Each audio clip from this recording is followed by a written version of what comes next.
Yorana Helmut. Yorana Manon. Alors, j'ai pas vraiment besoin de te présenter une nouvelle fois, mais je vais le faire quand même. Donc, tu es le fondateur de Dinovox, une entreprise dont l'objectif est de faire connaître les sujets crypto aux Fénois, de rendre la Polynésie un peu plus crypto-friendly, on va dire. Pour cela, tu as aidé plusieurs entreprises à s'installer en Polynésie. On citera par exemple la très connue Deblock, mais aussi Wiggle, Lizzy et bien d'autres. Une manière de démocratiser le sujet ici, ça a été aussi l'organisation d'un sommet, le premier PIX, Polynesian Island Crypto Summit, qui a eu lieu en 2022 et en ce moment tu prépares enfin la deuxième édition. Effectivement Manon, donc, félicitations, alors doublement parce qu'effectivement on engage sur ce second sommet et félicitations à toi parce que c'est Meta Fénois qui recevra ce scoop. Effectivement, la deuxième édition du sommet Polynesian Island Crypto Summit est sur les rails et ces dates seront du 22 au 24 mai 2026, donc 3 jours durant. Alors ça sera du vendredi au dimanche en l'occurrence. Pourquoi on a choisi ces dates-là? Parce qu'elles concordaient pas mal au niveau notamment des événements internationaux. Elles ne rentrent en concurrence, on va dire, avec aucun autre sommet international, parce que désormais le PIX a cette stature-là, il faut le calibrer sur cette portée-là. Et puis il se trouve que le 22 mai est chaque année une date un petit peu emblématique, notamment de l'écosystème Bitcoin. On appelle ça le Bitcoin Pizza Day et ça commémore chaque année le premier achat entre guillemets de la vraie vie en 2010 ayant impliqué des bitcoins contre des objets réels, en l'occurrence deux pizzas.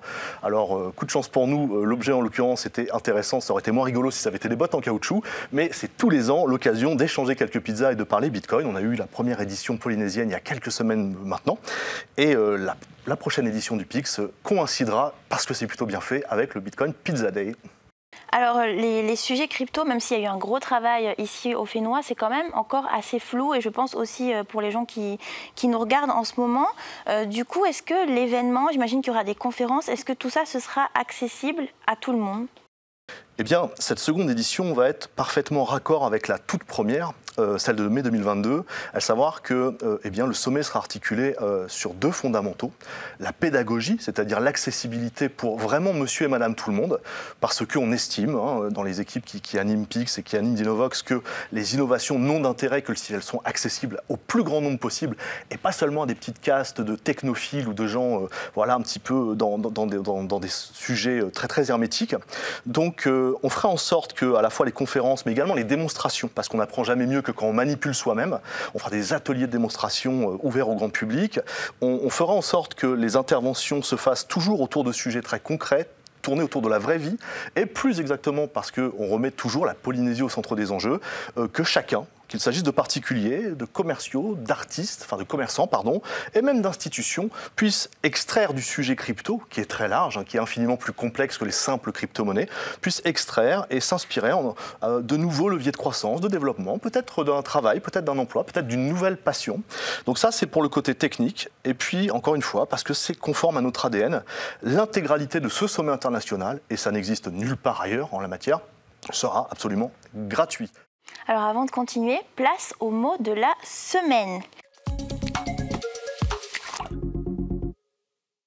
Alors évidemment, le mot que j'ai choisi cette semaine, c'est crypto-actif. Je sais que tu préfères le terme crypto-actif à celui de crypto-monnaie. Je pense que les banques aussi d'ailleurs. Donc ce sont des actifs numériques virtuels qui reposent sur la technologie de la blockchain, c'est-à-dire un registre décentralisé et un protocole informatique crypté. Donc c'est un peu technique. La première des crypto-monnaies, par contre, beaucoup de gens la connaissent, c'est le Bitcoin. Est-ce que tu aurais quelque chose à ajouter à cette définition ? Alors cette définition, elle est parfaite, mais vous avez le droit d'immédiatement l'oublier. Parce que finalement, justement, le sous-jacent technologique, le registre distribué, la chaîne de blocs, les smart contracts qui vont avec, tout ça, c'est des notions passionnantes pour 2% de la population. Retenez donc simplement deux choses. Grâce notamment au prochain sommet PIX et d'une manière générale à l'information que vous pourrez trouver librement sur les réseaux et sur les bonnes sources d'information, vous allez apprendre un petit peu à maîtriser cette complexité. Donc il ne faut pas qu'elle vous effraie. Et peut-être que le point important, au travers de la définition que tu viens d'apporter, est celui-là, c'est que il faut bien différencier Bitcoin, qui n'est pas seulement la première crypto-monnaie historique ou même la plus importante d'entre elles, mais qui a une nature et un fonctionnement très spécifiques et qui qui le rendent unique. Et ensuite, l'ensemble des cryptoactifs. Alors, cryptoactifs, effectivement, pour boucler quand même, c'est la définition légale que retient l'autorité des marchés financiers pour qualifier ces nouveaux actifs qui fonctionnent effectivement sur des réseaux décentralisés qu'on appelle blockchain. Alors, on a de plus en plus de commerçants, et tu y as contribué, au Fénois, qui acceptent les crypto-actifs. Donc, pour toi, c'est quoi le prochain objectif aujourd'hui pour rendre le Fénois un peu plus crypto-friendly, et comment le PIX va y aider ? Alors on a un et même plusieurs objectifs qui sont ambitieux, et même mieux, on a un plan. Alors l'objectif, on l'a même carrément matérialisé. On anticipe qu'en 2030, en Polynésie française, le secteur crypto et Web3 apportera du travail à environ 500 personnes. C'est l'objectif du côté du marché de l'emploi. D'un point de vue plus économique, l'industrie globale, au travers des différentes actions que nous menons et de la croissance native à l'échelle globale du secteur, on estime que 5% du PIB polynésien pourrait être plus ou moins directement issu de ce sujet particulier. C'est conforme aux data internationales dont nous disposons, et c'est également conforme, et ça s'inscrit à la fois dans le plan Stratégie Innovation Polynésie 2030, qui est un plan global qui inclut plus d'inclusion numérique en Polynésie, plus d'initiatives, et plus évidemment de croissance et de développement. Ça s'inscrit également avec beaucoup de pertinence avec la volonté du président Brotherson qui rappelait il y a quelques temps qu'il souhaitait qu'à l'horizon de la prochaine décennie, les secteurs de l'audiovisuel et du numérique apportent jusqu'à 25% du PIB polynésien. C'est relativement ambitieux, mais il est vrai qu'en faisant converger ce secteur que nous on connaît bien, c'est-à-dire la crypto, le Web3, la blockchain, avec l'arrivée notamment de la connectivité massive que vont nous apporter les câbles de Google, et puis également l'inclusion technologique qu'apportera supposément les connexions satellitaires, OneWeb, peut-être un jour Starlink, on assiste à une convergence de tous ces sujets, et on est particulièrement ambitieux pour l'avenir avec ces datas-là. Alors avant de continuer avec toi, on va écouter l'un des invités du prochain PIX, Saimi Baragan, c'est le fondateur de l'entreprise Start Mining. Regardez. Il y a deux façons d'obtenir du Bitcoin aujourd'hui. Soit on l'achète, soit on le mine. C'est-à-dire qu'on va l'extraire du protocole. En fait, on achète une machine qui va faire plusieurs opérations, plusieurs calculs. On appelle ça du brute force. Donc, elle va essayer des milliards de combinaisons pour trouver la bonne combinaison qui permet simplement de raccorder un bloc à l'ensemble de la chaîne, à l'ensemble de la blockchain. Ce que font les mineurs, c'est qu'avec les machines, ils viennent sécuriser l'ensemble du réseau de Bitcoin. Et en fait, toutes les minutes, tu as un bloc qui, comme ça, est sécurisé et qui va être raccordé à son registre public, qui va être raccordé à la blockchain. Toutes les 10 minutes. Donc, toutes les 10 minutes, ce qui se passe, c'est que quand tu as ce bloc qui contient toutes les transactions dans le monde en Bitcoin, qui est raccordé à la chaîne, eh bien, il va juste décapsuler ce qu'il contient en Bitcoin, c'est-à-dire 3,125 Bitcoin aujourd'hui en 2025. Alors, Start Mining, en fait, c'est une entreprise de colocation de mining. On a démarré en 2017 en France. Donc, on a des milliers de machines qui étaient en France, qu'on a déménagé en Islande. On a maintenant des fermes un peu partout dans le monde. Et ça a permis tout simplement de proposer à nos clients, qui sont des particuliers, des entreprises, des fonds d'investissement, justement de fabriquer, d'extraire un Bitcoin. On était sponsor et participant effectivement du premier PIX. Et je pense qu'humainement parlant, nous, on est reparti avec beaucoup de choses. Moi, j'ai envie de revenir à PIX2 déjà pour cette première raison. Après, la raison numéro 2, c'est que je pense qu'il y a matière à embaucher, vraiment en Polynésie.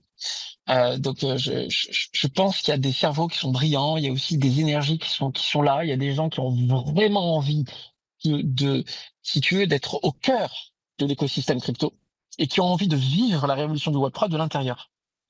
Donc, c'est un peu ce qu'on recherche, d'autant que vous êtes sur un créneau qui n'est pas du tout le créneau horaire de la France. Donc, ça permet à des entreprises européennes, par ailleurs, de fonctionner 24 heures sur 24. Donc, si tu veux, il y a un sujet qui est assez vaste. Et après, évidemment, il y a l'offre de mining qui peut intéresser, qui a déjà intéressé. Donc, on sera là également pour proposer nos offres. Et je pense qu'il y a aussi un autre sujet. C'est que il y a une question de valorisation, je pense, de l'énergie à Tahiti, puisqu'il y a un sujet d'enfouissement des déchets.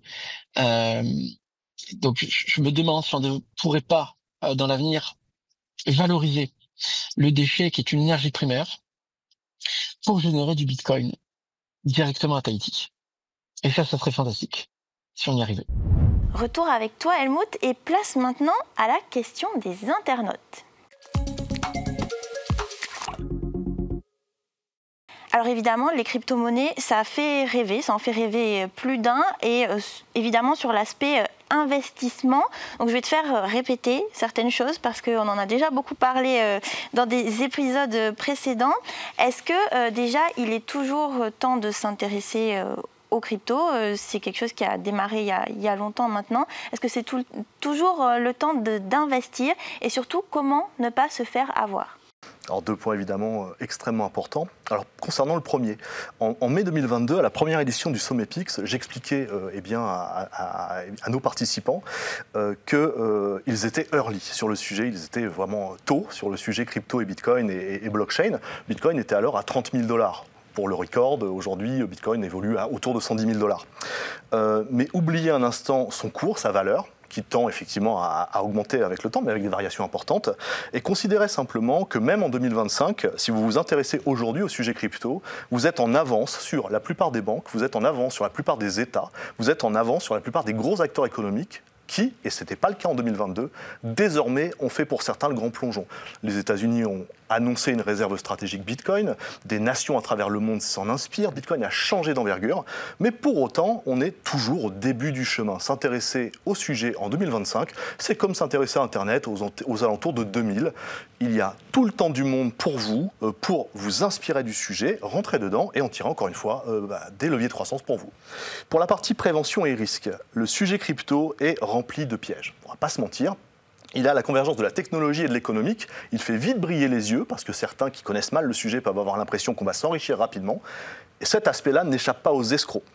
Alors, je vais être un petit peu rude, mais des années passées à travailler sur les escroqueries financières, ce qu'on appelle les scams crypto, nous démontrent quelque chose, la prévention marche relativement peu, voire pas. Il est très très difficile de débunker et d'empêcher les gens d'aller mettre des sous, de l'argent, un peu dans n'importe quoi et le perdre immanquablement. Donc, la question à 1 million de bitcoins, c'est ça. Qu'est-ce qu'on peut conseiller à des gens qui découvrent et qui n'y connaissent rien pour ne pas tomber dans les pièges ? Chacun trouvera son chemin. Moi, j'aurais tendance maintenant à concentrer sur un conseil.